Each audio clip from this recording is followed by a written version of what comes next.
Andrew Haug here for AndrewHaug.com, Australia's only dedicated 24/7 rock metal radio station.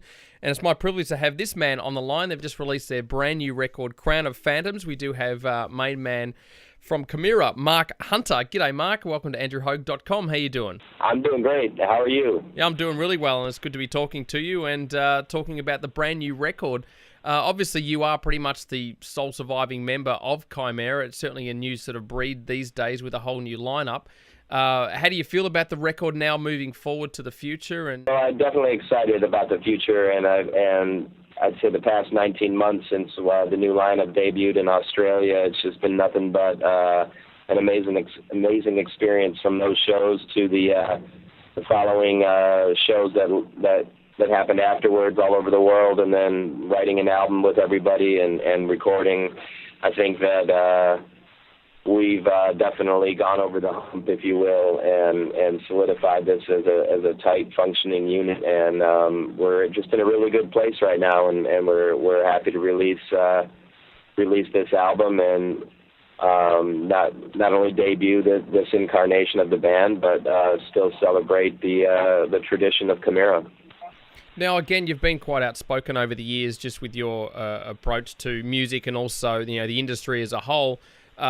We'll get into that a little bit later, but let's just talk a bit about, your motivation to sort of keep the band alive, because most bands would have definitely packed in after losing certain members of lineups over the years, and obviously a lot of people saying that the band is sort of done and dusted. What really is your prime motivation to keep moving forward with Chimaira?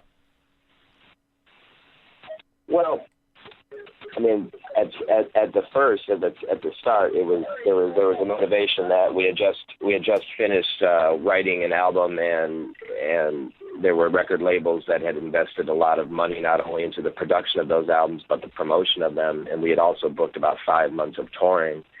So some bit of the motivation was not wanting to let people down, that not only fans but people that were expecting a band to tour on an album that they just invested money into, and I also wasn't ready to end. I had a lot left to say with the band, and if I'm going to play this style of music, it's going to sound like Chimaira at the end of the day, and because that's the type of heavy metal I like to sing over. So, while there were some obvious indicators that you would think, well, it's probably a good idea to end, there were a million reasons not to end, and there was a huge support system within the band: family, friends, industry, labels. There was a lot of love and a lot of people that wanted to see this band continue, and I think this band is able to continue because we didn't just throw in the towel and say, yeah, you know what, yeah, you guys invested all that money, and all these promoters, you just put all our name on all those posters, but you know what, fuck off, we're not going to play. I think that we wouldn't be able to try to come back, but I think that because we went and did our job and went out and promoted the album regardless, and not only did that, but we did it in a way that ensured people that this was serious and that we were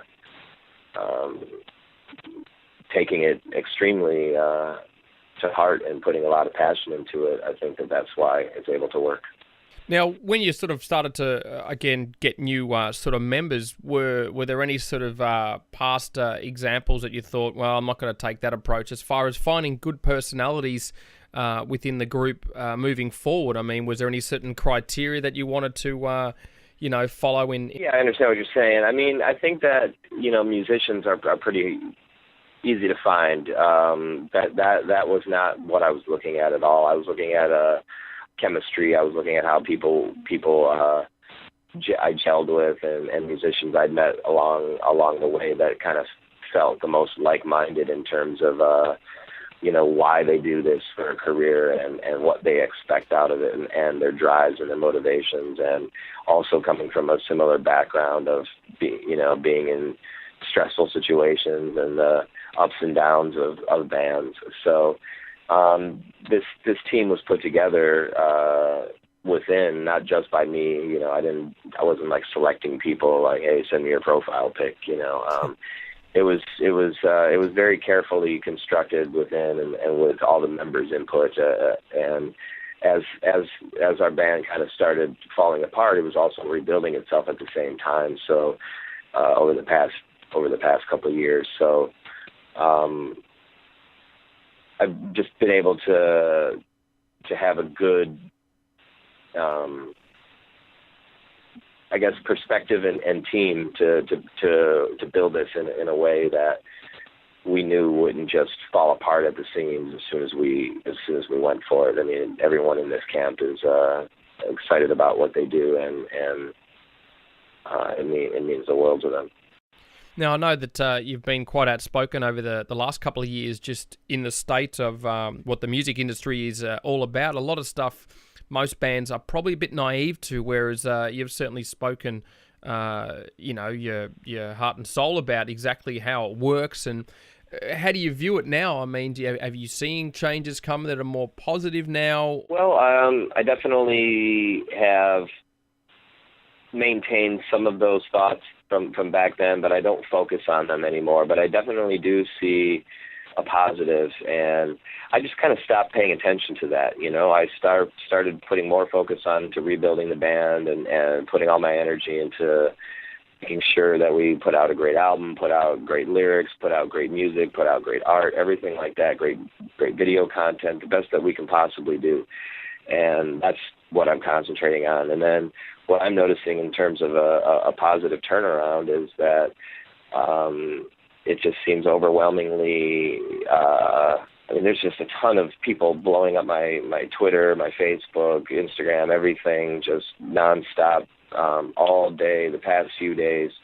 All of us are just getting bombarded with love from the fans all over the world. And I know that we're in a different era now where maybe we were not so much 2 years ago, but definitely four years ago, where not everybody was just on the internet and talking to each other constantly like we are now. And so all of us feel like this really strong reaction towards this album, and that's a great feeling.